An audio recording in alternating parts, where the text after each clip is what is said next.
All right, so we're diving deep today Huh? into the career of Lil Durk. Yeah, A pretty prominent figure in like modern hip hop, right? absolutely. You know, he's blended that Chicago drill sound Yes. with trap and melodic rap, and he's really kind of taken over the scene, right? He has. It's like we're going way beyond just like the hits that everyone knows. Mhm. We've got, Yeah. we've got articles, interviews, like Oh, even wow. some of your own personal notes from like your research. Oh, definitely. Definitely. I've been looking forward to this one. Yeah, yeah. So like, I think it'll be pretty interesting to like, Yeah. really get into the nitty gritty of Like, like so Lil interesting. Durk's story. Yeah. You know what's really fascinating about Lil Durk? Like, when you really look at him, Derek Banks is his real name. Okay. It's kind of like his ability to like bridge these different worlds. Yeah. He's taken that raw sound, the often really harsh sound of Chicago's drill scene. Yeah. And blended it with like this melodic sensibility, trap and mainstream hip hop, right? Yeah, yeah. And created something that's like both authentic, but also undeniably catchy. It's true. And, Yeah. thinking about those like early days, in Inglewood, you can't really separate him from that environment. No. You've got poverty, Yes. gang violence, Right. limited opportunities. Absolutely. I mean, it's just like it was a tough reality, and that's like really kind of what gave birth to drill music. Yeah. Can you talk a bit about that? I mean, Yeah. for people who might not be super familiar with, like, what drill is all about. Drill. Okay, so Yeah. for the uninitiated, right? It's this subgenre of hip hop, Okay. and it really emerged from the South Side of Chicago. In the early 2010s. Okay. And it's characterized by these gritty lyrics and often kind of dark, minimalist beats. Right. Think of it as like this stark, hard-hitting soundscape that really reflects the realities of street life. Right. It wasn't about like glamorizing violence. Right. It was about reflecting like the lived experiences of young people in those environments. People like Lil Durk. Absolutely. And he wasn't just like witnessing this, right? No. He was living it. Exactly. This wasn't just a backdrop. This was his life, Yeah. Losing friends and family to street violence, navigating the pressures of his environment. All of that became like recurring themes in his music. Exactly. And, that authenticity, Yeah. it just bleeds through those early mixtapes. Right. And for, people who might not be familiar, mixtapes are kind of like these self-produced albums. It's like a way for artists to build a following outside of, the traditional music industry structure. Right. They were huge in like the early rise of hip hop.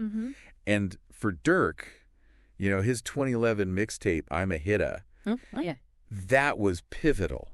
It was raw, unfiltered. Right. And it included like this track Okay. that became a drill anthem, L's anthem. Yeah. Yeah. I mean, that song really put him on the map, right? Yeah, absolutely. It wasn't long after that he was signed to Def Jam Recordings.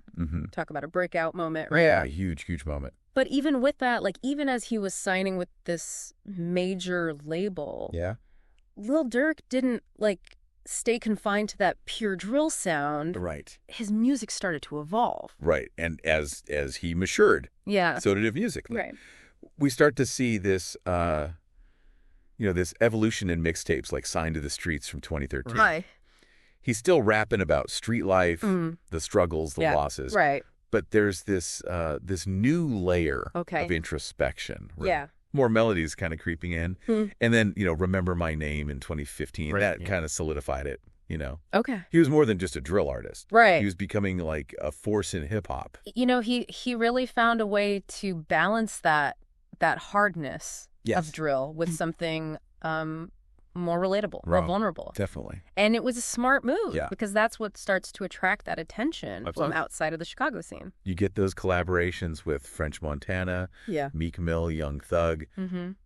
It broadens his reach. Right. Showcases his versatility. Yeah. And those collaborations, they weren't just features. No, they were like strategic moves. Yeah. He was proving he could hold his own alongside these established names. Absolutely. Showcasing that ability to like blend his own unique style with, all these different sounds. Right. It was like a stepping stone, setting the stage for something even bigger to come. Speaking of evolution, that Drake collaboration, that was like a game changer. Right. Right. That wasn't just a hit. Nope. That was like a rocket launching him into a whole new stratosphere of success. Exactly. Yeah. Yeah, for sure. I mean, that Drake feature, that was huge. It really was. Like, it was a massive moment for Lil Durk when Laugh Now, Cry Later dropped in 2020.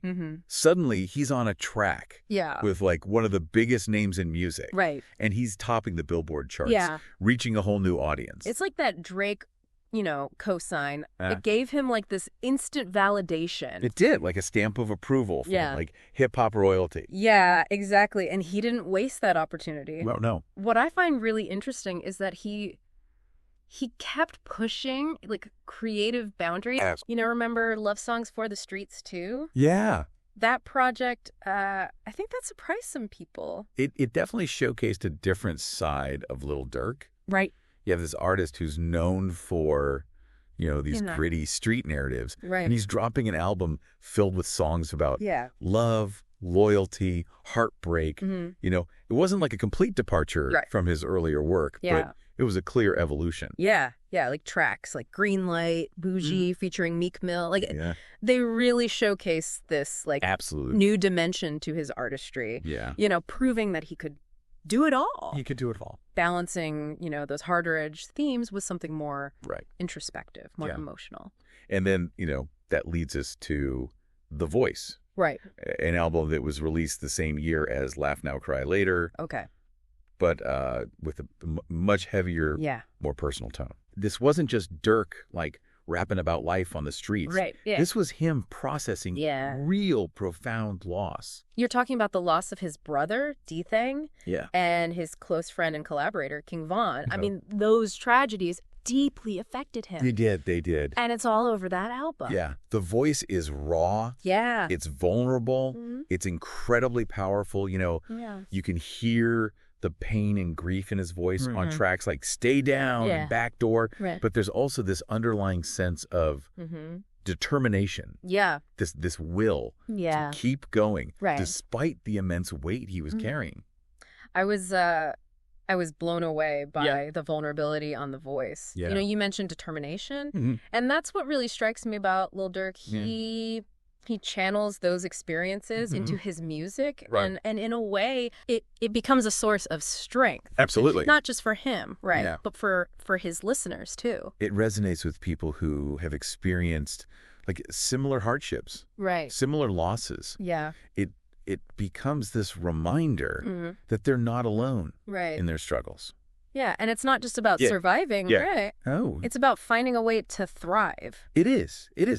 Despite the odds. And, you know, his 2022 album, 72220, named after his grandmother's house. Yeah. It's a testament to that. I mean, that album was huge. Yeah. Debuted at #1 on the Billboard 200, cementing his place as a chart-topping artist. Absolutely. And you can't talk about 72220 without mentioning Broadway Girls. Oh, yeah. That collaboration with Morgan Wallen. Yeah. The country star. Yeah, it was unexpected. It was a bold move. Yeah. And it paid off. I mean, it just goes to show you Lil Durk's willingness to push boundaries, defy genre conventions, reach new audiences. Right. And the song was a smash hit. Yeah. It further solidified, like, his crossover appeal. It was a genius move. Yeah. You had, you know, the country audience discovering Lil Durk. Right. And hip-hop fans getting introduced to Morgan Wallen. Yeah, this cultural exchange. It was it broadened both of their fan bases. Yeah, exactly. And, you know, this goes beyond music. All right. You see Lil Durk's influence in fashion, in pop culture. He's got partnerships with brands like Beats by Dre. He's making appearances at, like, these high-profile events. He's become, like, a cultural icon. And what's really inspiring is that he hasn't forgotten where he came from. No, he hasn't. You know, he came from a place where opportunities were limited. Success seemed like a distant dream. Absolutely. And now he's using his platform to give back. To inspire others. Yeah, to inspire others. So in a whole generation like, it is possible to overcome adversity, to achieve your goals, no matter where you start. And we can't forget about only the family or OTS, his imprint. Yeah, his imprint. It's not just a record label. No, it's not. Right. It's a way for him to support artists from similar backgrounds, to give them a chance to shine. It's like he's creating a legacy. Absolutely. You know, not just through his music, but through the opportunities that he's providing for others. It's about lifting each other up. Right. Sharing success. Yeah. Staying true to his roots. And that brings us to, like, the heart of Lil Durk's impact. Yeah. His music isn't just entertainment. No, it's not. It's a reflection of real life, of the struggles and the triumphs. Of a generation. Yeah. Yeah, it's like he's giving a voice to the voiceless, you know, those who've been overlooked, marginalized. He's bringing those complex realities of street life, of urban communities to the forefront, you know, forcing us to pay attention. It's interesting because listen to his music, you can really feel the weight of his experiences. Yeah. But you also hear this message of hope. Yes. Resilience. It's like he's saying, look, this is where I come from. Right. This is what I've been through, but I'm still here. I'm still fighting. Exactly. Or you can too. And that message resonates with people from all walks of life. Right. You don't have to have grown up in Inglewood. Right. You don't have to have, you know, experienced the same hardships to connect with, you know, the emotions, the struggles. The triumphs that he's rapping about. It's that authenticity. Yeah. That vulnerability that makes him so relatable. Exactly. He's not trying to be anyone but himself. Yeah, it's just being Durk. Yeah. Yeah. And that's what makes him such a powerful force in music and in culture. Lil Durk's journey is it's a testament to the power of talent.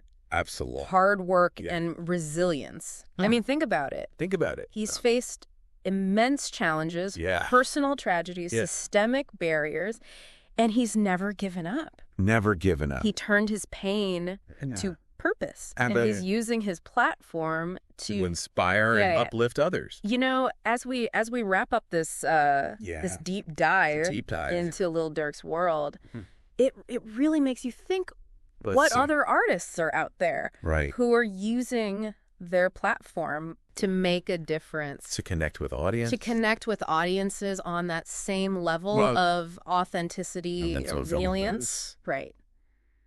That's a great question to consider. It is. It is. You know, it's about looking beyond the surface, the charts, the hype, and recognizing the artists who are using their voice to tell those real stories, to inspire change, to connect with people on a deeper level. Yeah, we really hope you've enjoyed this. I hope so. Deep dive into Lil Durk's incredible journey. What a story. What a story, right? Yeah. I mean, it's a story of triumph over adversity. Absolutely. It's about using your experiences, no matter how difficult, to create something powerful and meaningful.